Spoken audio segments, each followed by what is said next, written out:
출애굽기 15장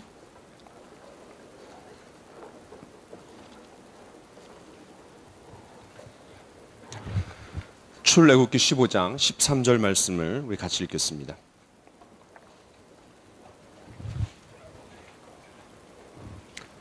(104페이지) 출애굽기 15장 13절 말씀입니다. 우리 다 같이 한 목소리로 읽겠습니다. 시작. 주의 인자하심으로 주께서 구속하신 백성을 인도하시되 주의 힘으로 그들을 주의 거룩한 처소에 들어가게 하시나이다.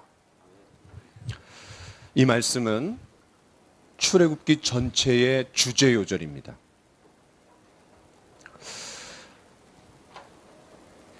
이 말씀에 보면 구속하신 백성이라고 했습니다. 거기다가 밑줄 한번 쳐보세요. 구속하신 백성. 구속이라는 말은 돈을 지불하고 종을 자유인으로 풀어주다라고 할 때 구속이라는 말을 씁니다. 우리가 어떤 사람을 구속시킨다. 아이, 나를 왜 이렇게 구속시키는 거야? 나를 구속하지 마. 그런 의미가 아니라 돈을 주고 자유인으로 풀어줄 때 구속이라는 말을 씁니다. 다시 말해서 하나님께서 이스라엘 백성들을 구속하셨다라는 거야. 그들을 죄 가운데서 어린 양의 핏값으로 사셔서 그들을 자유케 하셨다라는 거야. 거기다가 뭐라고 여러분 옆에다가 쓰냐면 과거 이렇게 하면서 없어요. 과거. 다시 말해서 과거의 어린 양의 피를 통해서 그들을 애굽에서 출애굽 해방시키시고 자유케 하신 거야. 자, 그러면 15장은 여러분 흐름이 뭐냐면 14장에서 홍해를 건넜어요.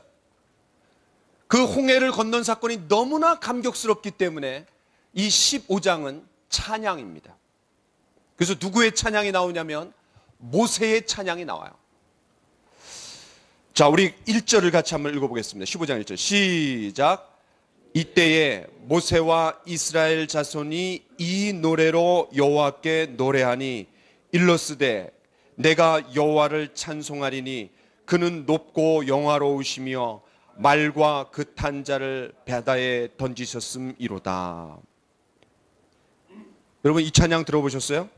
내가 주를 찬송하니 높고 영화로우신 주 말과 적군을 이기셨네. 여호와는 나의 힘과 나의 노래가 되시네. 나의 하나님 찬송하며 내가 주를, 이런 노래 들어보셨죠? 예. 그래서 모세가 찬양하고 옆에서 탬버린을 치며 여자들이 특별히 미리암이 찬양하는 노래가 나오는 거예요. 그래서 여기 구속하신 백성을 그 다음에 인도하시되, 거기다 밑줄 한번 쳐보세요. 인도하시되. 거기 옆에다가 뭐라고 쓰냐면 현재 이렇게 쓰세요. 다시 말해서 출애굽한 이스라엘 백성들을 자유케 하시고 해방시킨 것에서 끝나는 것이 아니라 어떻게 하신다는 거예요? 인도하신다라는 거예요. 인도하신다. 그 다음, 그렇게 구속하시고 인도하신 목적이 뭐예요? 목적이 뭐예요? 예, 주의 거룩한 처소로 들어가게 하시나이다. 주의 거룩한 처소에 들어가게, 거기 밑줄 치시고 미래 이렇게 해보세요. 미래. 자, 과거, 현재, 미래를 얘기했어요. 과거의 어린 양의 핏값으로 구속해 주셨어요. 그런데 거기서 끝나지 않고 그들을 한 걸음 한 걸음 광야 가운데 인도해 가시는 거예요. 그런데 그 인도하는데 궁극적인 목적이 어디예요? 그의 거룩한 처소로 들어가게 하십니다. 이 출애굽기에서 이 거룩한 처소가 어디예요? 성막입니다. 성막. 다시 말해서 이 출애굽의 목적이 뭐라는 거예요? 단순히 애굽에서 탈출하는 이야기가 절대 아니에요. 여러분 출애굽기 무슨 뜻이에요? 애굽을 탈출한 이야기. 출애굽기라는 이름은 애굽을 탈출한 이야기인데 아주 잘못된 이름이에요. 출애굽기에, 다시 말해서 애굽을 탈출한 목적이 뭐예요? 궁극적인 목적이 뭐예요? 하나님이 성막에서 이스라엘 백성들하고 뭐 하기를 원하시는 거예요? 깊이 교제하기를 원하시는 거예요. 함께 살기를 원하시는 거예요. 함께 만나기를 원하시는 거예요. 이해되세요? 그래서 이 말씀이 출애굽기 전체를 끌고 가는 주제 요절입니다. 자, 그런 의미에서 다시 한번 이 말씀을 제가 드린 설명을 좀 염두에 두고 다시 한번 읽어볼까요? 시작. 주의 인자하심으로 주께서 구속하신 백성을 인도하시되 주의 힘으로 그들을 주의 거룩한 처소에 들어가게 하시나이다. 우리가 설명하지 않은 게 두 가지가 있어요. 첫 번째 뭐냐면 주의 인자하심으로. 무슨 말이에요? 이스라엘 백성들이 하나님의 구속함을 받을 자격이 전혀 없어요. 그럼에도 불구하고 하나님이 자비를 베풀어 주신 거예요. 은혜를 베풀어 주신 거예요. 그러니까 신약 성경이나 구약 성경이나 똑같습니다. 여러분, 신약 성경의 에베소서 2장 8절 9절, 너희가 그 은혜를 인하여 믿음으로 말미암아 구원을 얻었나니 이것이 너희에게서 난 것이 아니요 하나님의 선물이라. 그렇습니다. 너희가 그 은혜를 인하여. 그렇습니다. 저와 여러분들이 구원받은 거는 우리가 잘난 거 없어요. 하나님 앞에 인정받을 만한 거 한 적이 없어요. 하나님이 은혜로 우리를 구원해 주신 거예요. 여러분, 은혜가 뭡니까? 은혜 또는 기독교의 사랑, 아가페 사랑이라고 해요. 아가페 사랑. 그걸 어떻게 정의할 수 있습니까? 자격이 없는 자에게 거저 베풀어 주시는 하나님의 호의입니다. 자격이 전혀 없어요. 그런 사람에게 하나님께서 호의를 베풀어 주셨다는 거예요. 그러니까 우리가 하나님의 사랑과 하나님의 은혜를 받을 수 있는 자격이 어떤 거예요? 자격이 있다라면 자격이 없는 게 자격이에요. 말장난 같지만 굉장한 의미가 있습니다. 다시 한번 얘기합니다. 하나님의 은혜 또는 하나님의 사랑을 어떻게 정의하냐면 자격이 없는 자에게 거저 베풀어 주시는, 공짜로 베풀어 주시는 호의예요, 호의. 그런데 우리가 하나님의 은혜와 사랑을 받을 수 있는 자격이 뭐냐? 아무 자격이 없어요. 굳이 자격을 찾는다고 한다면 자격이 없는 게 자격이에요. 그래서 우리를 구속하시고 인도하시고 주의 거룩한 처소, 다시 말해서 성결한 삶으로 우리를 인도하셔갖고 하나님과 우리가 함께 살기를 원하시는 것이 구속의 목적인데, 그 모든 과거와 현재와 미래를 우리를 엄청난 축복으로 인도해 주시는데 그 전제가 뭐예요? 주의 인자하심이에요. 하나님의 은혜라는 거예요. 하나님의 긍휼이라는 거예요. 하나님의 자비하심이라는 거예요. 그런데 아무리 자비하심과 긍휼히 여김과 또 불쌍히 여김, 예를 들어서 우리가 거지가 있어요. 그 거지가 있는데 너무너무 불쌍해. 그래서 너무 안타까운 표정을 짓고 참 자비의 마음으로 말을 건네고 심지어 눈물까지 흘러요. 그런데 뭐가 있어야 돼? 결국은 10,000원을 다 꺼내갖고 줄 수 있는 능력이 있어야 돼. 그 능력이 없으면 아무리 불쌍한 표정을 짓고 말 한마디 건네고 울어줘도 그에게는 아무 의미가 없는 거예요. 뭐 잠깐의 위로는 될 수 있어요. 궁극적으로는 그에게 10,000원 하나 탁 건네주면서 힘을 북돋아 주면서 먹을 거라도 좀 먹고 살 수 있도록 우리가 돈을 줄 수 있어야 돼요. 자, 여기 뭐라 그랬냐면 그게 주의 힘으로입니다. 주의 힘으로. 그 주의 힘으로를 어떻게 나타내 줬어요? 10가지 재앙을 통해서. 10가지 재앙. 이 말씀이 놀라운 말씀이에요. 한 단락 한 단락이 굉장히 의미가 있는 거예요. 자, 구속의 토대와 전제가 뭐라고요? 하나님의 자비하심, 주의 인자. 그 다음에 그 구속을 이룰 수 있는 능력이 뭐예요? 주의 힘으로. 결국 그렇게 해서 그들을 어떻게 해내셨어요? 구속해내셨다라는 거예요. 그들을 구원해내셨다라는 거예요. 그런데 구원해내실 뿐만 아니라 어떻게 하셨어요? 그들의 삶을 한 걸음 한 걸음 인도하셨어요. 그게 인도하시대. 그런데 그렇게 구속하시고 인도하신 목적이 뭐라는 거예요? 그의 거룩한 처소에 들어가게 하시나이다. 자, 이제 이거를 제가 조금 더 설명을 한번 해보겠습니다. 자, 성경의 두 번째 책의 이름이 뭐죠? 출애굽기예요. 출애굽기. 영어로는 뭘까요? 영어로. 네, 엑소드. 이건 뭐 교회 안 다니는 사람들이 하도 그냥 이건 유명한 말이기 때문에 엑소더스. 그렇죠? 뭔가를 탈출할 때, 뭐 엑소더스라는 영화도 있고, 엑소더스라는 책도 있고, 엑소더스라는 뭐 게임 이름도 있어요. 엑소더스. 자, 그런데 이 출애굽기는 이게 한자잖아요. 그렇죠? 한자. 자, 이게 무슨 말이에요? 출애굽기가. 예. 나오다, 탈출하다, 출. 이거의 반대말은 무슨 말이에요? 예, 입. 창세기는 입 애굽기를 얘기해줘요. 입 애굽기. 자, 우리 한번 성경을 한번 찾아보겠습니다. 창세기 15장. 여러분, 창세기 15장 하면 뭐가 떠오르세요? 창세기 15장 하면 하나님이 아브라함하고 언약을 맺으시는 게 떠올라야 돼요. 하나님이 언약을 맺으셨어요. 그리고 하늘의 별과 같이 내 자손을 많게 해주겠다. 엄청난 약속을 주셨어요. 그리고 그 약속을 승인하기 위해서 언약을 맺었어요. 짐승을 둘로 쪼개갖고 그 사이를 지나가는 거예요. 하나님과 아브라함이 지나가는 거예요. 그 짐승이 두 개로 쪼개졌다는 건 무슨 의미예요? 만약에 이 약속을 어기면 어떻게 된다는 거예요? 이 짐승이 쪼개진 것처럼 죽는다라는 거예요. 이런 어마어마한 약속을 맺으신 후에 하나님께서 엄청난 약속을 또 주십니다. 자, 그게 뭐냐면 우리 창세기 15장 13절을 같이 한번 읽어봅시다. 시작. 여호와께서 아브라함에게 이르시되 너는 반드시 알라. 내 자손이 이방에서 객이되어 그들을 섬기겠고 그들은 몇 년 동안? 여기 400년 동안 밑줄 치세요. 굉장히 중요한 단어예요. 400년 동안.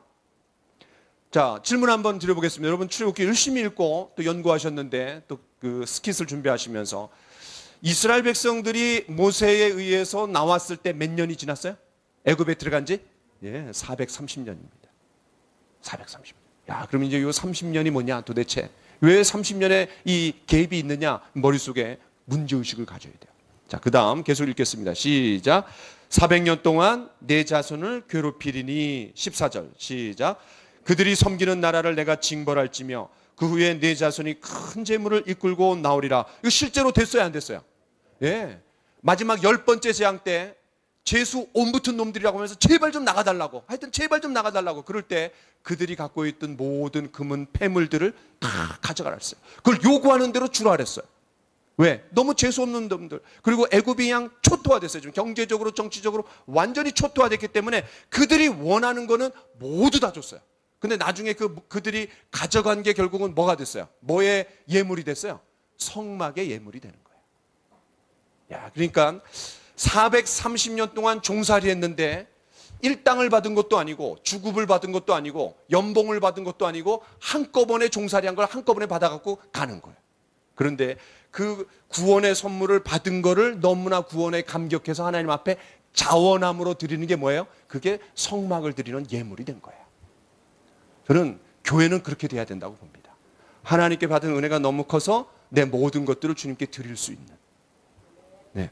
그 다음 15절 같이 한번 읽겠습니다. 시작. 너는 장수하다가 평안히 조상에게로 돌아가 장사될 것이요. 16절. 내 자손은 4대 만에 이 땅으로 돌아오리니 이는 아모리 족속의 죄악이 아직 가득 차지 아니함이니라 하시더니. 야, 그러니까 요 약속 때문에 입 애굽기가 되는 거야. 하나님의 관심은 이스라엘 백성들이 온 세상 사람들을 섬기는, 구원을 위해서 섬기는 그런 특별한 나라가 되기를 원하셨어요. 그런데 아브라함하고 그 후손들이 애굽에 들어갈 때 몇 명이라고 나와요? 75명 또는 76명. 그러니까 되게 조그만 숫자가 들어갔어요. 만약에 애굽으로 들어가지 않았다면 이스라엘 백성들은 언제 소리 소문 없이 사라졌을지 몰라요. 왜? 굴러 들어온 돌이 어떻게 박힌 돌을 빼겠어요? 그때는 약육강식의 세상이에요. 그런데 하나님께서 애굽이라는 우산 아래 이 이스라엘 백성들, 한 무더기밖에 되지 않는 요 이스라엘 백성들을 탁 도갖고 기하급수적으로 늘어나게 하셨어요. 그것이 뭐냐면 입애굽기예요. 입애굽기. 여러분 이해하셨죠? 그래서 출애굽기를 이해할 때 출애굽기 창세기 15장을 절대로 잊어버리면 안 돼요. 자, 우리 출애굽기 2장을 보겠습니다. 출애굽기 2장. 출애굽기 2장 23절, 24절, 25절을 같이 한번 읽어보겠습니다. 시작. 여러 해 후에 애굽 왕은 죽었고 이스라엘 자손은 고된 노동으로 말미암아 탄식하며 부르짖으니 그 고된 노동으로 말미암아 부르짖는 소리가 하나님께 상달된지라. 자, 이게 뭐냐면 이스라엘 백성들이 너무나 고통스러워서 지금 몇 년 됐냐면 390년 됐어요. 390년.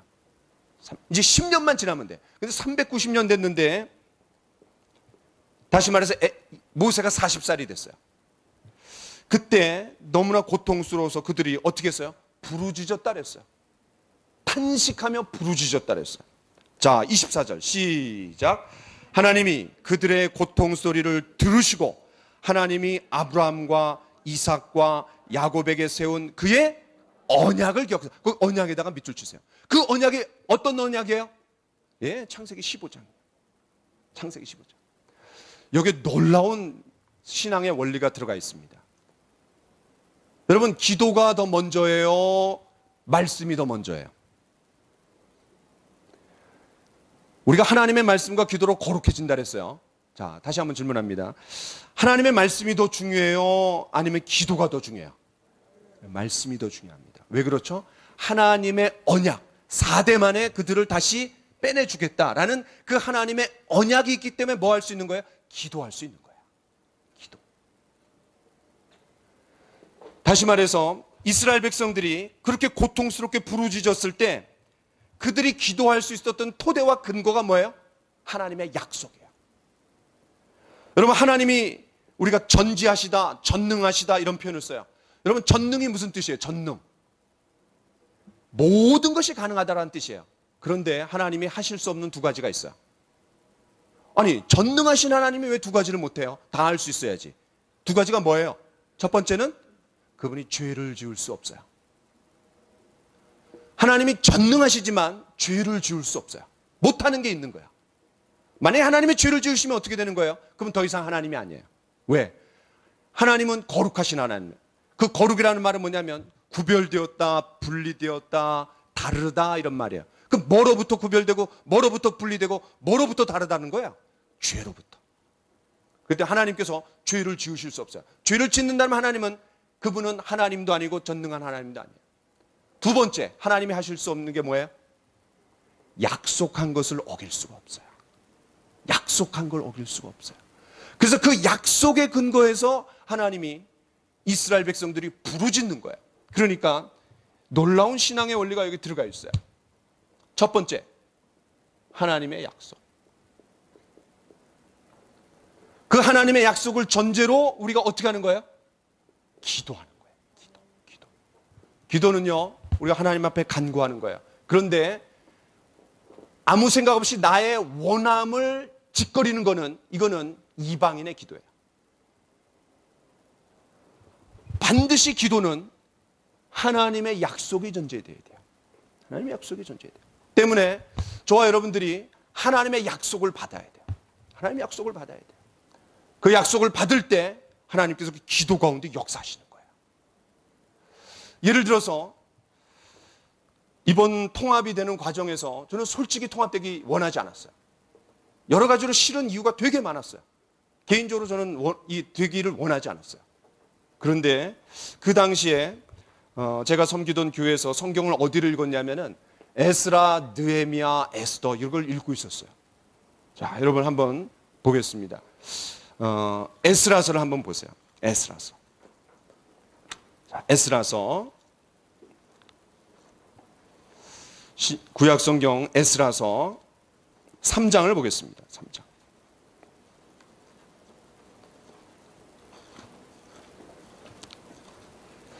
자, 에스라서 3장 1절, 2절을 같이 한번 읽겠습니다.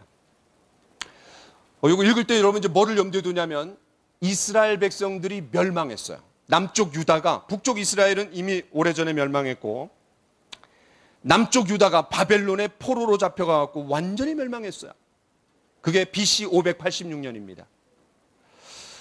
완전히 멸망한 후에 하나님의 전적인 은혜로 그 포로로 잡혀갔던 사람들이 고레스, 사이러스인데 영어로는 이제 사이러스인데 이 사이러스, 고레스, 다시 말해서 메데바사의 초대 왕인 이 고레스 칙령에 의해서 포로로 잡혀갔던 사람들이 다 고토로 돌아갈 수 있도록 칙령을 내렸어요.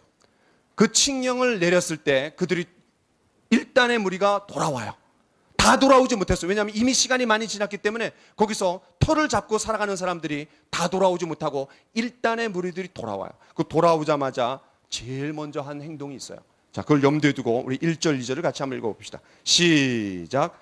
이스라엘 자손이 각 성읍에 살았더니 일곱째 달에 이르러 일제히 예루살렘에 모인지라. 요 일곱째 달이 중요해요. 이스라엘 백성들은 일곱째 달에 뭐 하냐면 대속죄일이 있어요. 대속죄. 1년에 딱 한 번 그들이 지었던 모든 죄들을 용서받는 대속죄일이 있어요. 그리고 그 대속죄일이 끝나면 뭐가 있냐면 초막절이 있어요. 초막절. 우리로 말하면 추수감사절이에요. 굉장히 큰 절기예요. 자, 그 다음 2절 시작. 요사닥의 아들 예수아의 그의 형제 제사장들과 스알들의 아들 스룹바벨과 그의 형제들이 다 일어나 이스라엘 하나님의 제단을 만들고 하나님의 모세의 율법에 기록된 대로 번제를 그 위에 드리려 할세. 놀라운 거예요. 아직 그들이 돌아와갖고 고토로 돌아와서 제일 먼저 그들이 한 행동이 뭐였냐면은 그들이 성전을 다시 재건해요. 성전. 그러니까 여러분이 머릿속에 이렇게 생각하면 돼요. 아, 에스라, 느헤미야. 그러면 이스라엘이 멸망했다. 멸망했던 이스라엘 백성들이 다시 돌아왔다. 근데 돌아와서 제일 먼저 한 게 뭐냐면 성전을 재건해요. 무너졌던 성전을 재건해요. 그 전에 성전은 어떤 성전이에요? 솔로몬 성전이 완전히 그냥 무너진 거예요. 바벨론에 의해서. 그 다음 이건 에스라고, 그 다음 느헤미야는 뭐예요? 성전이 이미 완성이 됐기 때문에 이제 뭐만 하면 돼요? 예, 성벽을 중건하는 거예요. 성벽을 중건해. 그래서 에스라서는 성전을 완성하고 그 다음에 느헤미야는 성벽을 중건하는데 에스라는 제사장이고 학사 제사장이고 그 다음에 성벽을 중건한 느헤미야는 평신도예요. 평신도. 자, 그런데 제가 어느 날 성경 읽다가 성전을 완성하기 전에 더 먼저 한 걸 깨달았어요. 그게 뭐예요? 제단이에요. 제단. 그 제단을 수축해갖고 거기서 번제를 드렸다라는 거예요. 여러분 이게 여러분 머릿속에 성막을 한번 떠올려 보세요. 성막의 문을 들어가고 제일 먼저 하는 게 뭐예요? 번제단입니다. 번제단. 우측에 번제단이죠. 그 번제단에 제물을 드리는 거예요. 구약 성경에 나오는 모든 제물은 누구를 상징해요? 예수 그리스도를 상징하는 거예요. 그리고 그 번제단에서 죽었던 모든 희생 제물은 뭐를 또 상징해요? 십자가를 상징하는 거예요. 그리고 제가 하나님 놀랍다. 십자가를 전해야 되는구나. 십자가. 가장 먼저 한 게 십자가구나. 제가 이 성경을 읽으면서 내가 이제 교회가 통합되면 이 모든 성도들을 한 방향으로 이끌어야 되는데 제일 먼저 해야 될 것이 뭘까? 첫 번째, 그들의 무너진 성전을 다시 재건해야 되겠다. 하나님과의 관계를 다시 새롭게 해야 되겠다. 우리가 통합하는 교회도 그렇고 또 통합하려는 교회도 그렇고 특별히 통합을 기다리고 있는 교회는 너무나 오랫동안 힘들어했기 때문에 그들의 무너진 성전, 하나님과의 관계를 새롭게 해놔야 되겠다. 그거를 가장 급선무로 제가 생각했어요. 두 번째, 그 주변적인 성벽을 재건하는 것은 행정적인 절차야. 또 교회의 시스템이에요. 너무너무 중요하지만 가장 중요한 것은 우리 성도들이 하나님과 나와의 무너진 관계, 하나님을 예배하는, 제단을 쌓는, 하나님을 예배하는 말씀과 기도의 삶, 이거를 제일 먼저 제가 힘을 써야 되겠다. 그래서 통합한 지 2주 만에 뭘 했냐면 경건의 시간 워크숍을 했어요. 그리고 그 다음 주부터 매일 성경 읽어야 됩니다 라고 제가 선포했어요. 그 지금까지 우리가 마태복음부터 요한복음까지 읽었고 출애굽기 읽고 이제 월요일부터는 사도행전을 읽어나가요. 또 기도해요. 그런데 그 전에 더 중요한 게 뭐냐면 제단을 쌓는 거예요. 다시 말해서 십자가 앞에 나오는 우리 모두가 함께 십자가 앞에 나올 때 하나님께서 우리 교회를 살리실 것을 제가 확신했어요. 하나님이 이걸 약속으로 저에게 주셨기 때문에. 제가 줄기차게 12번을 십자가를 전한 이유가 바로 이 이유 때문에 그래요. 머리 굴려갖고 뭘 전할까? 그래서 그런 게 아니라 어느 날 하나님 말씀을 볼 때 이 말씀을 저에게 약속으로 주셨어요. 그 약속으로 주신 말씀을 제가 붙들고 기도하는 거예요. 하나님, 십자가 위에 이 교회가 좀 세워지게 도와주십시오. 저는 감히 확신하건대 지난 12번 동안 저는 우리 교회에 하나님께서 임재하시고 역사하시고 저는 놀라운 일들을 이루셨다고 봅니다. 왜? 십자가 위에 교회가 세워지기 때문에. 감격 있고 눈물 있고 회복 있고 치유가 있고. 왜 그렇습니까? 십자가 앞에 우리가 우리 자신을 끌고 나갈 때 거기에 회복이 있고 거기에 능력이 있고 거기에 하나님의 놀라운 사랑이 있는 거예요. 이것이 바로 교회를 이루어 나가는 놀라운 토대예요. 바벨론 포로로 잡혀갔던 사람들이 아직 성전이 없어요. 그러나 그들이 할 수 있었던 건 뭐예요? 제단을 쌓는 거예요. 제단. 아브라함이 갈대아 우르에서 떠나서 하나님이 약속하신 땅에 왔을 때 제일 먼저 한 게 뭐예요? 제단을 쌓는 거예요. 가는 곳마다 제단을 쌓는 거예요. 여러분, 우리 출애굽기 20장을 봅시다. 출애굽기 20장. 출애굽기 20장은 굉장히 중요한 장입니다. 성경에 10계명이 2번 나와요. 출애굽기 20장과 또 어디 나와요? 신명기 5장에 나와요.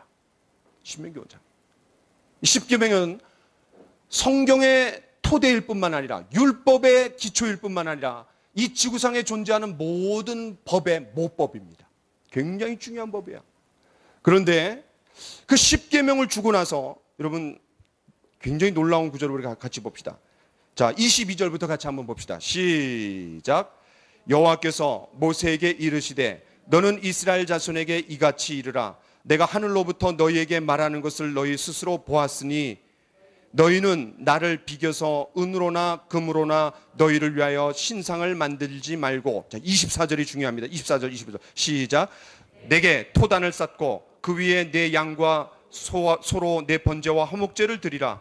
내가 내 이름을 기념하게 하는 모든 곳에서 내게 임하여 복을 주리라. 내가 내게 돌로 제단을 쌓거든. 그 다음이 중요합니다. 어떻게 알아요? 다듬은 돌로 쌓지 말라. 내가 정으로 그것을 쪼면 부정하게 함이니라. 야, 제단을 쌓을 때 가공하지 말라는 거예요. 무슨 말입니까? 십자가의 메시지에 쓸데없는 거 집어넣지 말라는 거예요. 원색적인 복음을 십자가를 가지고 전하라는 거예요. 이게 제단의 의미입니다. 제단의 의미. 제단은 가공된 게 아니라 예쁘게 화려하게 멋있게 만드는 게 아니라 그냥 돌로 원석으로 만들라는 거예요. 무슨 말입니까? 이 교회는 십자가의 토대 위에 세워져야 된다. 원색적인 메시지, 십자가의 복음을 가지고 교회가 세워져야 된다는 거예요. 이것이 저에게 팍 왔어요. 야, 하나님께서 인도하시겠구나. 하나님 역사하시겠구나. 그때 십자가의 메시지를 붙들고 씨름하는 거예요. 사실은 제가 전에 섬기던 교회를 처음에 교회가 설립될 때 십자가의 메시지를 14번 전했어요. 근데 그걸 또 재탕할 수는 없잖아요. 우리 또 성도들도 있으니까. 고민했어요. 어떻게 십자가의 메시지를 또 전할까? 그런데 하나님께서 매주마다 깨닫게 해주시는 게 있는 거예요. 그래갖고 막 적어놨어요. 지금도 앞으로 몇 개를 더 할 것이 주제가 이렇게 나와 있어요. 저는 우리 행복한 교회가 세워지는 과정에서 하나님이 십자가의 말씀 주시는 건 굉장한 축복이라고 생각이 됩니다. 그 십자가의 말씀이 왔을 때, 약속이 왔을 때 제가 이제 어떻게 하냐면 그거 갖고 씨름하며 기도하는 거예요. 기도. 여러분들이 신앙생활하면서 가장 핵심이 2가지입니다. 말씀과 기도. 이거는 신앙의 기본입니다. 그런데 기본인데 기본이 안 닦여 있는 게 한국 교회예요. 매일 성경 읽고 매일 기도하고. 여러분 그런 사람 한번 손 들어보세요. 그러면 자신 있게 손들 사람 여기 별로 없을 겁니다. 우리 교회는 그래도 좀 나을 거예요. 열심히 성경 읽으려고 하니까. 그러나 매일 성경 읽고 매일 기도한다. 이게 가장 기본인데도 불구하고 이 기본이 안 닦여 있어요. 그런데 이 말씀과 기도, 이 두 가지가 균형을 이루면서 잘 굴러갈 때 우리 신앙생활이 그 다음부터는 차곡차곡 쌓이면서 신앙이 성장하는 거예요. 왜 신앙이 성장하지 않을까? 왜 신앙이 성숙하지 않을까? 왜 자꾸 나는 엎치락뒤치락하고 기분이 좋을 때는 그냥 신앙이 올라가고 그렇지 않을 때는 확 떨어지고 왜 그런 기복이 심할까? 왜 감정적일까? 이게 기본이 안 잡혀서 그래. 이게 기본이. 말씀과 기도. 그런데 가장 중요한 건 말씀이야.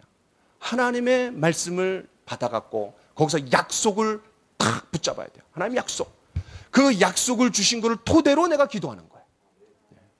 이스라엘 백성들이 출애굽할 수 있었던 이유가 뭡니까? 그들이 너무 고통스러워서 울부짖었기 때문입니까? 아닙니다. 하나님의 약속이 있고 그 약속 위에 울부짖었기 때문에 이 두 가지가 맞았을 때 출애굽의 역사가 일어나는 거예요. 자, 그래서 여러분 이 출애굽기라는 이름으로 들어가기 전에 입애굽기, 거기에 가장 중요한 말씀이 뭐냐면 창세기 15장. 창세기 15장을 여러분 머릿속에 팍 넣어야 돼요. 한 가지 질문해 보겠습니다. 사도행전 2장에 보면은 신약의 교회가 최초로 등장합니다. 이게 예루살렘 교회예요. 그 예루살렘 교회가 등장했을 때 성도들이 제일 먼저 한 게 뭐예요? 사도들의 가르침을 받아 서로 교제하고 떡을 떼며 기도에 힘썼다 그랬어요. 네 가지입니다. 첫 번째 뭐예요? 사도의 가르침을 받아. 두 번째는 뭐예요? 교제하고. 세 번째 뭐예요? 떡을 떼고 같이 예배 드리는 거예요. 네 번째 뭐예요? 기도했다 그랬어요. 역시 여기에도 말씀과 기도예요. 그런데 순서가 말씀이 먼저예요. 말씀. 하나님의 뜻을 알아야 돼. 그 하나님의 뜻 가운데 기도하는 거예요. 하나님의 뜻 가운데. 제가 이 교회에서 목회하는 한 아주 끈질기게 제가 말씀을 강조할 거야. 그리고 말씀 읽지 않으면 굉장히 제가 그냥 꼬집고 그냥 핥히고 그냥 힘들게 만들 거예요. 성경 안 읽으면 안 돼. 우리 청년들도 열심히 성경 읽으려고 애를 쓰고 있어요. 여러분 모두가 성경 말씀으로 깊이 들어가야 됩니다. 깊이. 매일 해야 돼. 매일. 성경 읽지 않으려는 사람은 발언도 하지 마세요. 교회에다가 발언도 하지 마세요. 기본도 안 내서 무슨 발언을 해. 교회에서. 말씀과 기도 기본이야. 이걸 위해서 우리가 생명을 걸어야 됩니다. 생명을 걸어야 돼요. 이게 신앙인입니다. 교회만 왔다 갔다 하는 게 신앙이 아니에요. 그 말씀을 통해서 우리가 하나님의 약속을 받아야 됩니다. 그 하나님의 약속을 받을 때 그때 파워가 있는 거예요. 능력이 있는 거예요. 그걸 붙들고 씨름할 때 하나님 역사가 있는 거예요. 자, 그 다음 출애굽기. 이제 출애굽기야. 애굽을 탈출한 이야기입니다. 그렇죠? 그런데 여러분 이 출애굽기가 몇 장까지 있어요? 예, 40장까지. 여러분 굉장한 수준인데요. 그럼 창세기는 몇 장까지 있어요? 50장. 자, 그러면 레위기는 몇 장까지 있어요? 민수기는 몇 장까지 있어요? 자, 그런 것도 이제 중요해요. 자, 출애굽기를 한번 보겠습니다. 자, 여러분 이제 노트에다가 이렇게 한번 선을 한번 길게 한번 그어보세요. 선을 길게. 선을 길게. 출애굽기의 개관을 잠깐 좀 하려래요. 개관을. 이 개관을 통해서 이 출애굽기의 흐름이 뭐를 강조하는지를 제가 좀 보여드리려고 해요. 집을 지으려면 언제나 설계도가 있고 구조가 있습니다. 그 구조에 따라서 집을 짓는 거예요. 마찬가지로 이 출애굽기가 탄생이 되려면은 대나가 없이 막 쓴 게 아니에요. 거기에 하나님께서 염두에 둔 설계도가 있어요. 설계도. 의도하신 게 있어요. 그거를 출애굽기로 여러 가지 사건과 예시를 통해서 보여줬는데 출애굽기는 크게 5등분으로 나눠줄 수 있습니다. 5등분. 한번 이렇게 한번 해보세요. 5등분. 자, 이 출애굽기를 제가 조금 더 설명해 보겠습니다. 이 출애굽기 엑소더스는 영어로 엑소더스인데 이게 원래 이제 그리스에서 나온 말을 이 엑소더스로 붙인 거예요. 근데 그리스에 의하면 헬라어에 의하면 두 단어가 합쳐진 두 단어가 합쳐진 이 명사예요. 뭐냐면 에크라는 말하고 그 다음에 호도스라는 말이 합쳐진 말이에요. 엑소도스라는 게. 그런데 에크라는 말이 무슨 말이냐면 어디 어디로부터, 영어로 하면 from입니다. from. 어디 어디로부터. 또 out of. 어디 어디로부터 벗어나다 그럴 때 에크라는 전치사를 써요. 그 다음에 호도스. 여러분 호도스가 뭔지 아세요? 호도스. 호도스가 뭐냐면 뜻이 길이라는 뜻이에요. 길. 영어로 하면 way입니다. way. 그러니까 이 출애굽기라는 말은 합쳐서 에크와 호도스를 합치면 무슨 말이 되냐면 the way out. the way out. 다시 말해서 여러분 저 뒤에 한번 보세요. 저 뒤에 문 맨 위에 뭐가 있어요? 문 맨 위에 비상구예요. 비상구란 뜻이에요. 비상구. 탈출, 해방 이런 뜻이에요. 탈출, 해방. 만약에 이런 뜻이라면 출애굽기가 갖고 있는 의미가 탈출, 해방 이런 뜻이라면 절대로 애굽을 탈출한 게 출애굽기 전체의 목적이 될 수 없습니다. 왜 그래요? 애굽을 탈출한 이야기는 1장부터 길게 잡아야 15장까지 밖에 안 돼요.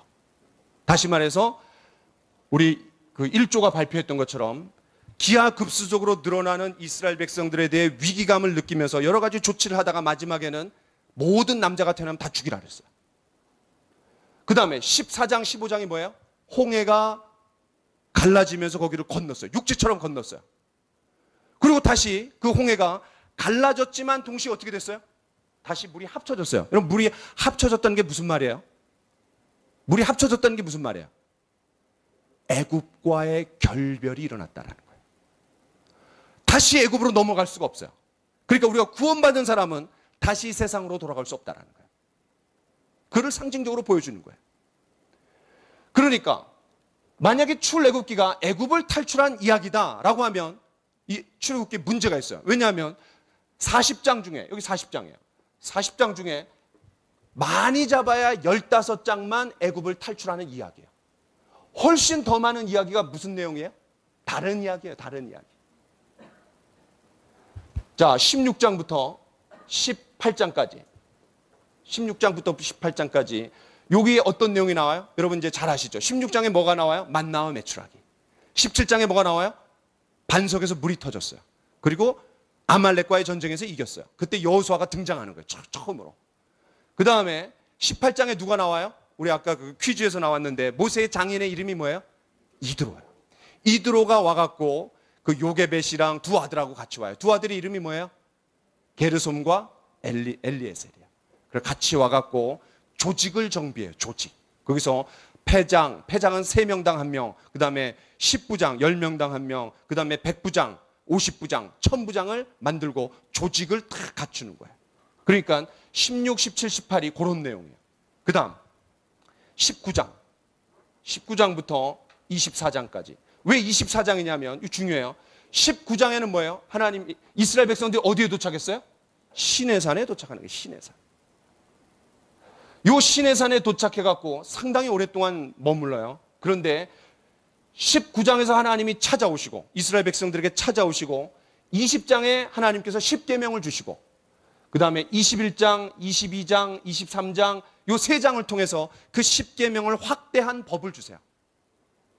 그 다음에 24장 여기 뭐가 나올까요? 여기 언약이 나오는 거예요. 언약식을 맺는 거예요. 언약식. 이런 하나님의 엄청난 약속, 언약이 주어진 다음에 그 언약을 체결하는 언약식이 나오는 거예요. 언약식. 그래서 24장이 중요한 거예요. 자, 그 다음. 중요하니까 다른 색깔 펜으로 쓰겠습니다. 자, 여기 이제 몇 장이에요? 25장이에요. 25장부터 40장까지 몇 장이에요? 무려 16장입니다. 16장. 25장부터 40장까지 어떤 내용이에요? 성막입니다. 성막. 자, 여러분 잘 주목해서 한번 보세요. 만약에 출애굽기라는 이름의 뜻이 맞다라면, 다시 말해서 애굽을 탈출한 이야기다라는 말이 맞다라면 이거는 굉장히 잘못된 책이에요. 왜? 실제로 애굽을 탈출한 이야기는 1장부터 15장까지밖에 안 나와요. 그럼 나머지는 뭐예요 도대체? 때문에 출애굽기는 애굽을 탈출한 이야기가 절대 아니에요. 이거는 그냥 기본적인 전제일 뿐이에요. 전제. 애굽을 탈출해. 그런데 더 궁극적인 목적이 뭐예요? 우리가 아까 출애굽기 15장 13절에서 봤던 것처럼 주의 거룩한 처소로 들어가게 하시나이다. 거기가 어디예요? 성막이에요. 성막. 자, 그러면 이거를 조금 더 이제 설명을 제가 해보겠습니다. 오늘 이제 이 구조만 좀 보고 마칠라래요. 자, 1장부터 15장까지는 물리적인 속박이에요. 물리적인 속박. 물리적인 속박. 다시 말해서 애굽이라는 물리적인 어떤 속박됐던 그런 곳에서 탈출하는 이야기야. 물리적인 속박. 그 다음에 15장부터 24장까지는 어떤 내용이에요? 하나님께서 능력으로 애굽에서 탈출하게 해줬어요. 근데 아무리 하나님이 능력이 많더라도 그들의 매일매일의 삶의 필요를 채워주지 않으면, 다시 말해서 그들의 먹거리를 책임져 주지 않으면 그건 올바른 그런 하나님이 아니에요. 그래서 요 16, 17장 만나와 메추라기 먹을 거 주시고 마실 거 주시고 전쟁의 위협으로부터 해결해 주시고 오합지졸인 그들을 조직을 갖추게 해갖고 나라를 이루게 하시고, 나라가 되려면 또 뭐가 있어야 돼요? 여러분, 나라가 이루어지려면 세 가지가 있어요. 반드시. 첫 번째 뭐죠? 예, 국민, 영토, 예, 주권입니다. 자, 이 세 가지 중에 먼저 해결된 건 뭐예요? 예, 국민이 해결됐어요. 왜냐하면 출애굽기 12장에서 그들이 빠져나올 때 몇만 명이 빠져나왔대요? 장정만 60만 명이 나왔대요. 그러면 애와 어른과 할머니, 할아버지 다 합치면 몇 명 정도 돼요? 약 300만 명이 되는 거예요. 300만 명. 한 나라를 이룰 수 있을 만큼의 사람이 된 거예요. 처음에 몇 명이 들어갔어요? 75명이 들어갔어요. 그런데 430년 만에 300만 명으로 늘어난 거예요. 그 다음에 뭐가 이제 앞으로 주어질 거예요? 예, 영토가 주어질 거예요. 영토가.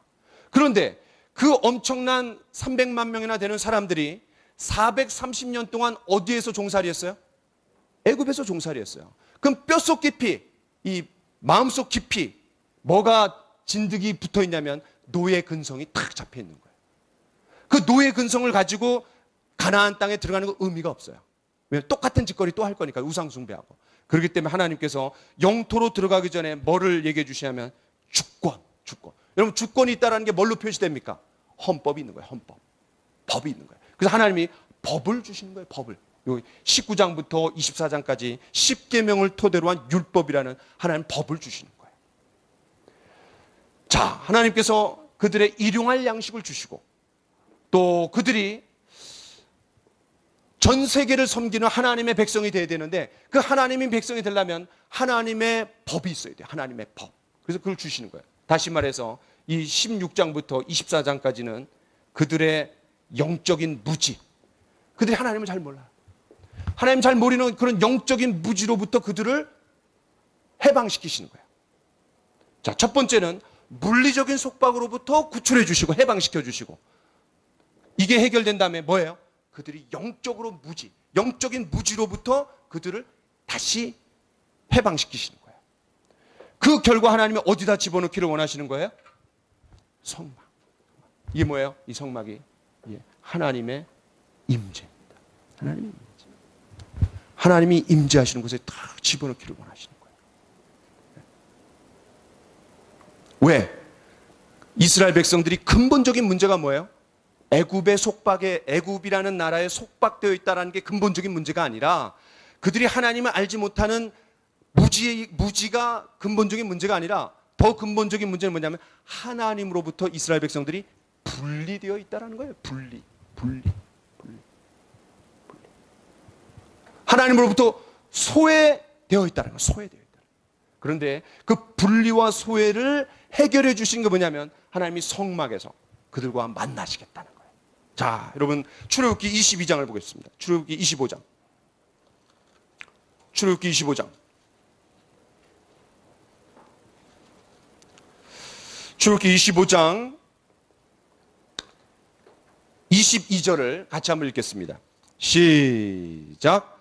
거기서 내가 너와 만나고 속죄소 위 곧 증거궤 위에 있는 두 그룹 사이에서 내가 이스라엘 자손을 위하여 내게 명령할 모든 일을 내게 이르리라. 거기서가 어디예요? 거기서가 어디예요? 네, 성막이에요, 성막. 그 전까지는 하나님이 어디서 사람들을 만나셨어요? 그 전까지는 하나님이 어디서 만나셨어요? 예? 예? 그렇죠. 상수리 나무 아래서도 만나고, 떨기나무 가운데서도 만나고, 그렇죠? 그러니까, 또, 야곱 같은 경우에는 그냥 베델에서 만나고, 그러니까 하나님이 인간들을 만나는 장소가 정해져 있어요? 아니면 자기 마음대로요, 하나님이? 자기 마음대로요. 그런데 이제부터는 어떻게 되는 거예요? 성막에서 만나겠다. 하나님 입장에서는 엄청난 자기를 제한하는 겁니다. 무엇을 위해서? 인간들과의 교제를 위해서. 이제는 항상 어디 가면 하나님 만날 수 있어요? 성막에 가면 만날 수 있다는 거예요. 성막에. 그게 바로 거기서입니다. 자, 그럼 거기서 하나님 뭘 해주시겠다라는 거예요? 두 가지 해주시겠다는 거예요. 첫 번째, 뭐 해주시겠대요? 만나고. 그 만나고에다가 밑줄 치세요. 만나고.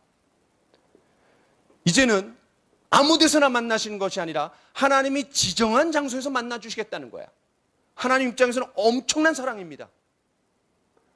하나님을 만나기 위해서 상수리나무 밑으로 갈 필요도 없고 시내산 밑으로 갈 필요도 없고 베델로 갈 필요도 없어요. 이제는 한 곳으로 가면 됩니다. 그게 어디냐면 성막입니다. 성막. 여러분, 신약 성경에서 성막이 뭐예요? 예수 그리스도입니다. 예수 그리스도. 이제는 예수 그리스도 앞에 가면 무조건 예수를 만날 수 있는 거예요. 자, 그건 이제 나중에 우리가 보도록 하고, 자, 거기서 두 가지 해주시겠다 그랬는데 첫 번째 뭐예요? 만나고, 만나 주시겠다는 거예요. 그 다음에 두 번째 뭐예요? 예, 이르리라. 거기서 만날 뿐만 아니라 하나님의 명령과 뜻을 주시겠다는 거예요. 자, 여러분, 여기 이제 염두에 두고 레위기로 가보겠습니다. 레위기 1장. 레위기 1장. 레위기 1장 1절. 자, 다 같이 한번 읽어보겠습니다. 시작. 여호와께서 회막에서 모세를 부르시고 그에게 말씀하여 이르시되. 굉장한 구절이에요. 그 전에는 어디서 부르셨어요? 하나님이 어디서 모세를 만나셨어요? 시내산 꼭대기에서 만났어요. 근데 거기는 누구만 올라갈 수 있었어요? 모세만 올라갈 수 있었어요. 다른 모든 사람들은 올라가지 못하도록 그 경계를 쳤어요. 거기 올라가면 죽는다 그랬어요. 그런데 시내산 꼭대기에 계신 분이 이제는 어떻게 하는 거예요? 자기를 낮추셔갖고 내려오시는 거예요. 어디에? 산 아래로.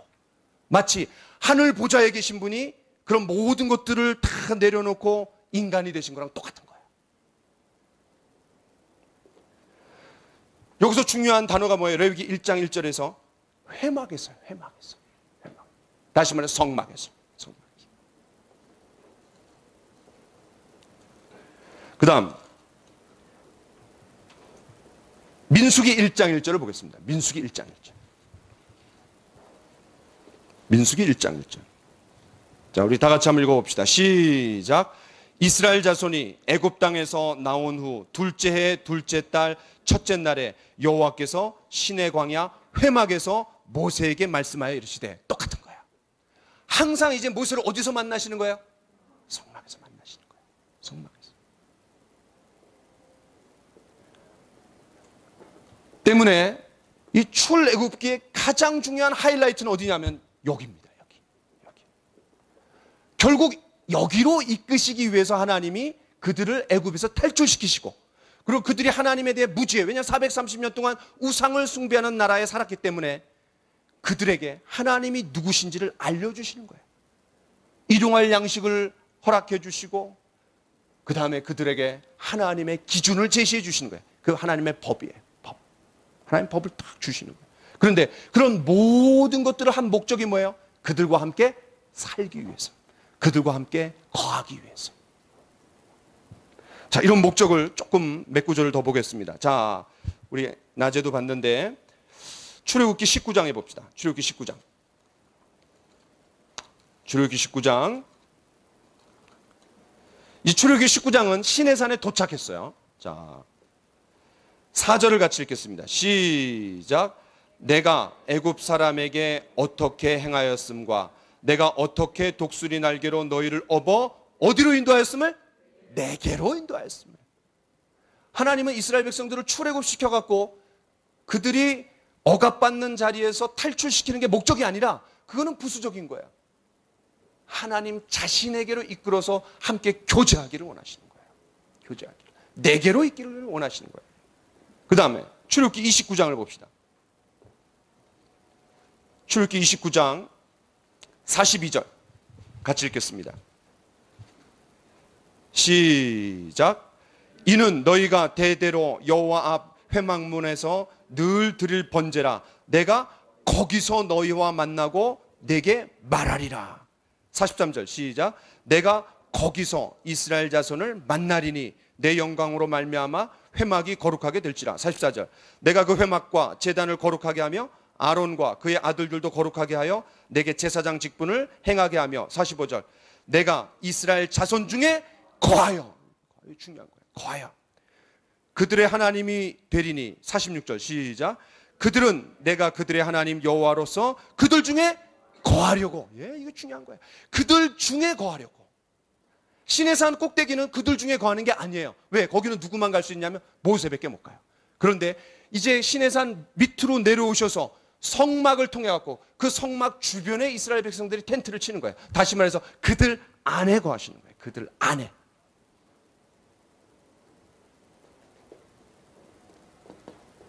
하나님께서 이스라엘 백성들을 출애굽시킨 목적, 애굽에서 탈출하게 하신 목적, 애굽은 세상에다가 비유할 수 있어요. 세상으로부터 불러내신 목적. 그 애굽의 통치자가 바로예요. 바로가 뭐를 상징해요? 사단이에요. 사단으로부터, 사단의 소나기로부터 자유케 한 목적. 또 이 애굽은 뭐를 상징하냐면 430년 동안 죄 가운데 지냈어요. 왜? 우상 숭배하는 나라니까. 그들을 세상으로부터, 사단으로부터, 죄로부터 불러내신 목적이 뭐예요? 그들과 함께 친밀히 교제하기 위해서. 교제하기 위해서. 이게 성막이에요. 성막. 출애굽기에서 가장 많은 분량을 차지해요. 하나님의 궁극적인 이스라엘 백성들을 출애굽한 목적이 뭐냐? 그들과 함께 거하기를 원하시는 거예요. 그들과 사귀기를 원하시는 거예요. 하나님의 임재 가운데 살기를 원하시는 거예요. 자, 이거는 이제 제가 다른 비유를 들면 여러분 아주 금방 이해할 수 있습니다. 자, 어디를 보시냐면 예레미야 31장을 보겠습니다. 예레미야 31장. 예레미야 31장. 예레미야 31장은, 예레미야는 이제 이스라엘 백성들이 바벨론으로 막 넘어가려고 하는 그 찰나예요. 찰나. 그래서 이 예레미야 선지자가 그렇게 많이 울었어요. 왜 울었냐면, 야, 북이스라엘이 멸망하지 않았냐? 우리도 멸망한다. 그래서 사람들이 막 비웃어요. 말도 안 되는 소리에. 야, 쟤네들은 성전이 없잖아. 쟤네들은 율법이 없잖아. 우리에게는 예루살렘 성전이 있는데 무슨 우리가 망해? 그래서 이 예레미야가 뭐라고 얘기해요? 야, 성전은 껍데기야. 거기 중요한 건 하나님이 안 계셔. 그때 이제 하나님께서 주신 말씀이 요 그 31장이에요. 자, 31장 31절부터 같이 읽겠습니다. 시작. 여호와의 말씀이니라. 보라, 날이 이르리니 내가 이스라엘 집과 유다 집에서 뭐를 맺어요? 새 언약을 맺는다 그랬어요. 중요한 건 32절입니다. 시작. 이 언약은 내가 그들의 조상들의 손을 잡고 애굽 땅에서 인도하여 내던 날에 맺은 것. 그게 뭐예요? 그게 지금 시내산에서 맺은 언약이에요. 출애굽기 19장, 20장, 21장, 22장, 23장, 24장 언약. 24장에서 언약을 체결했다 그랬죠? 자, 그다음 갖지 아니할 것은, 그다음 시작. 내가 그들의 남편이 되었어도 그들이 내 언약을 깨뜨려. 자, 그럼 이제 질문해 보겠습니다. 출애굽기 19장에 하나님이 임재하셨어요. 10계명을 주셨어요. 그다음에 24장에서 언약을 맺었어요. 이 언약이 우리가 이해하기 쉬운 말로 무슨 언약이에요? 결혼이에요, 결혼. 결혼식이야, 결혼식. 이해되세요? 네, 결혼한 거야. 하나님과 우리가 결혼했다라는 거야. 이스라엘 백성들이. 자, 그럼 질문해 보겠습니다. 결혼식이 중요해요? 아니면 결혼한 다음에 같이 신혼방에서 사는 게 더 중요해요? 두 말 하면 잔소리죠. 같이 사는 게 더 중요한 거 아니에요? 언약식도 중요해요. 많은 사람 앞에서 우리가 결혼을 공개적으로 선언하고 검은 머리가 팥뿌리가 될 때까지 최선을 다해서 헌신하겠다. 모든 사람 앞에서 공포하고 결혼 생활하는 게 정상이에요. 그게 하나님의 뜻이에요. 그래, 그것도 중요하지만 더 중요한 거는 실제로 사는 거예요. 그러면 여기다 대입해 봅시다. 결혼식은 어디서 했어요? 몇 장에서 했어요? 예, 24장에서 했어요. 그러면 신혼방은 어디예요? 예, 왜 신혼방이에요? 이해되시죠? 그러니까 뭐가 더 중요한 거예요? 성막이 중요해요. 자, 에스겔서로 가보겠습니다. 에스겔서 16장으로 한번 가보겠습니다. 16장, 에스겔서 16장. 요 에스겔은 뭐냐면 예레미야와 동시대예요. 다시 말해서 이스라엘이 바벨론으로 사로잡혀갖고 나라가 망하기 직전이에요. 그때 에스겔이 포로로 잡혀갔어요. 그런데 아직 망하기 직전인 남쪽 유다를 놓고 그렇게 많이 울고 또 하나님의 이제 말씀을 받아갖고 이제 에스겔이 이 예언서를 쓰는데, 자, 이제 어디를 보냐면, 자, 6절을 같이 한번 읽어보겠습니다. 6절. 시작. 내가 내 곁으로 지나갈 때에 내가 피투성이가 되어 발짓하는 것을 보고 내게 이르기를 너는 피투성이라도 살아 있으라. 다시 이르기를 너는 피투성이라도 살아 있으라 하고 그 옆에다가 이렇게 쓰세요. 애굽 시절. 이스라엘 백성들이 애굽에 있었을 때, 다시 말해서 430년 동안 종살이하고 있었을 때 그들이 피투성이가 된, 왜냐하면 여러 이방신들에게 그냥 노란하고 몸을 빼앗기고 짓밟히고 그랬던 것을 피투성이라고 얘기하는 거예요. 한 여자가 있는데 그 여자가 이 남자 저 남자에게 막 짓밟혀갖고 막 성폭행 당해갖고 막 짓밟혀 있는 상황을 지금 얘기하는 거예요. 그 다음 7절 같이 읽겠습니다. 시작. 내가 너를 들의 풀같이 많게 하였더니 내가 크게 자라고 심히 아름다우며 유방이 뚜렷하고 내 머리털이 자랐으나 내가 여전히 벌거벗은 알몸이었더라. 이게 그 시내산에 도착하기 전까지 430년 동안 이스라엘 백성들의 삶을 지금 얘기하는 거야. 그 다음 8절 시작. 내가 내 곁으로 지나며 보니 네 때가 사랑할 만한 때라. 내 옷으로 너를 덮어 벌거벗은 것을 가리고 내게 맹세하고 언약하여 너를 내게 속하게 하였느니라. 나 주 여호와의 말이라. 그 8절 옆에다가 뭐라고 쓰냐면 결혼서약, 결혼서약. 그리고 옆에 가로하고 시내산 언약 이렇게 쓰세요. 그 지금 에스겔은 왜 우리 남쪽 유다가 바벨론에 멸망했냐 이거야.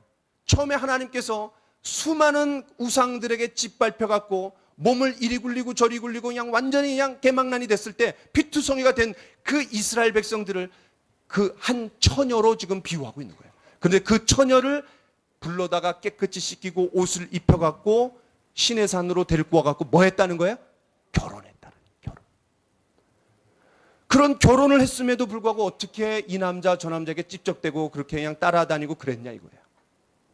여러분 남쪽 유다가 멸망한 이유가 뭡니까? 우상숭배 때문에 멸망한 거예요. 우상숭배. 성적인 타락 때문에 멸망한 거예요. 그거를 지금 얘기하는 거예요. 그렇게 구출해 줬건만, 그렇게 내 아내로 삼아 줬건만 어떻게 타락할 수 있냐 이거예요. 어떻게.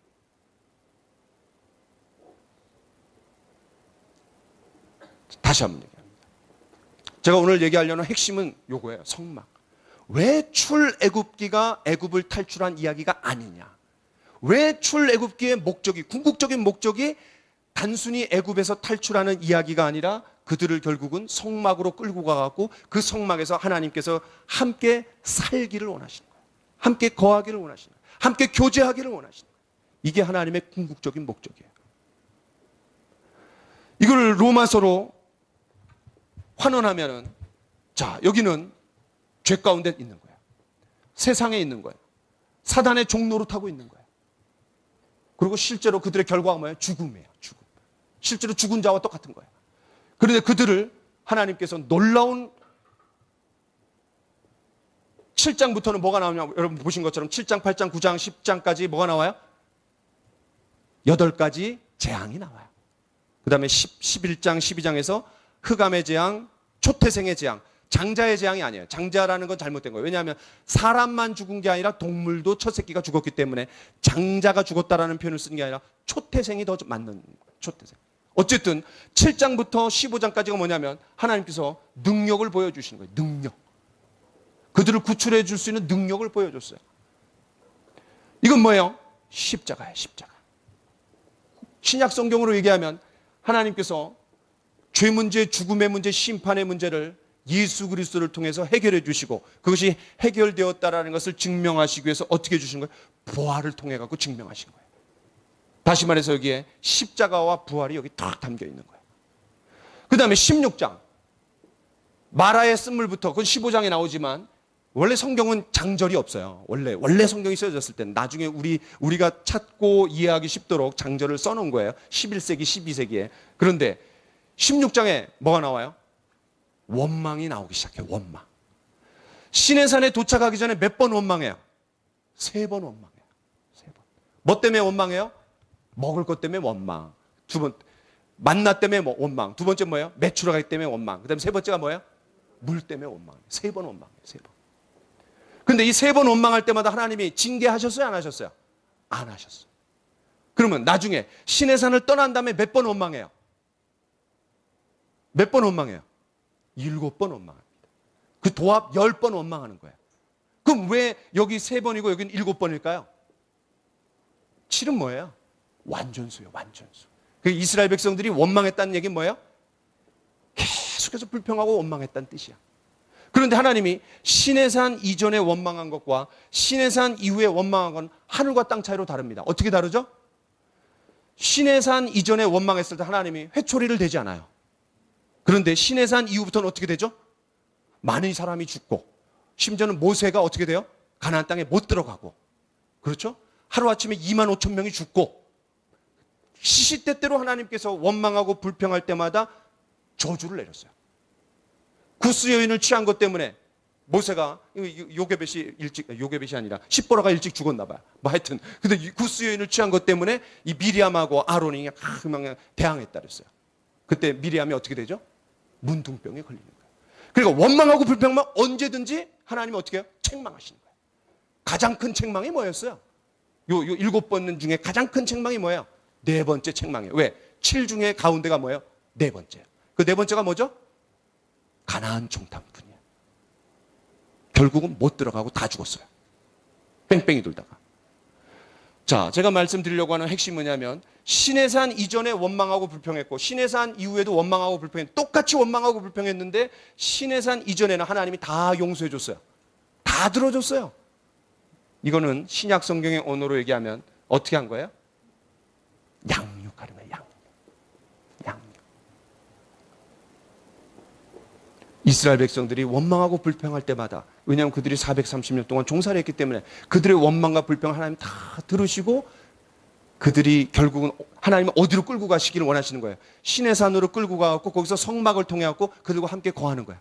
그 목적을 이루기까지 엉덩이를 두드려 가면서 토닥토닥거려 가면서 어깨를 토닥토닥거려 가면서 결국 그걸로 끌고 가는 거예요. 그러나 시내산 이후부터는 하나님 어떻게 하죠? 그들이 훈련받았어요. 시내산에서 하나님 법을 받았어요. 그때부터는 하나님 징계하시는 거예요. 징계. 아주 혹독하게 징계하시는 거예요. 자, 그러면 다시 한번 얘기합니다. 출애굽기 1장부터 6장까지는 아직 본격적으로 그 바로와 그 대항이 일어나기 전이에요. 그때는 죄와 세상과 사단에 매여 있는 인간을 보여주는 거예요. 이거를 그림으로 묘사해 주고 있어요. 사건과 예시를 통해서. 그 다음에 십자가로 그들을 구원해내는 거예요. 구약이나 신약이나 똑같아요. 그 다음 뭐예요? 양육하는 거예요. 양육. 그 다음 뭐예요? 시내산에 도착해갖고 하나님 어떻게 하시는 거예요? 그들에게 하나님의 기준을 제시해 주시는 거예요. 하나님의 법을 주시는 거예요. 왜? 그들이 성결한 삶, 거룩한 삶을 살도록 하기 위해서. 그런데 그들이 하나님의 법을 받았다고 해갖고 거룩해졌나요? 실제로? 실제로 거룩하지 않아요. 그 실제로 거룩한 거를 설명해 주는 책이 뭐예요? 그게 민수기예요. 민수기. 왜냐하면 민수기부터 가나안 땅을 향해서 실제로 가는 거예요. 그 실제로 가는 여정에서 원망하고 불평하는 거예요. 이해되세요? 그러니까 성결, 그리고 그 성결의 궁극적인 목적은 뭐예요? 하나님과 깊이 교제하는 거예요. 친밀하게 교제하는 거예요. 사랑을 나누는 거예요. 하나님과 함께 사는 거예요. 이게 구원론의 최종적인 목표입니다. 하나님과 깊이 거하는 거예요. 주님의 임재 가운데 사는 거, 주님과 동행하는 거. 바로 이것이 출애굽기의 궁극적인 목적입니다. 신약의 언어로 얘기하면 우리를 구원해내신 목적이 뭐라는 거예요? 하나님과 깊이 교제하면서 성결한 삶, 주님을 닮는 삶. 닮음이라고 얘기하셨어요. 함께 살기 때문에. 함께 살기 때문에. 우리가 같이 부부가 같이 살면 닮아가잖아요. 마찬가지입니다. 하나님과 깊이 사귀고 하나님과 함께 살아나갈 때 우리가 하나님을 닮아나가는 거예요. 절대로 신앙생활은 교회 왔다 갔다 하는 게 아닙니다. 어떻게 내가 하나님을 더 닮아갈까? 내가 어떻게 주님의 형상으로 더 변화되어 나갈까? 존귀하신 주님을 닮아 나갈까? 이게 우리의 신앙생활의 궁극적인 목적입니다. 이 닮음을 이루어 나갈 때 세상 사람들이 우리에게 매력을 느낍니다. 왜? 너무 멋있기 때문에. 존귀하신 주님을 닮아가는데 얼마나 멋있겠어요. 우리의 말과 행동에서 다름이 보여지는 거죠. 다름.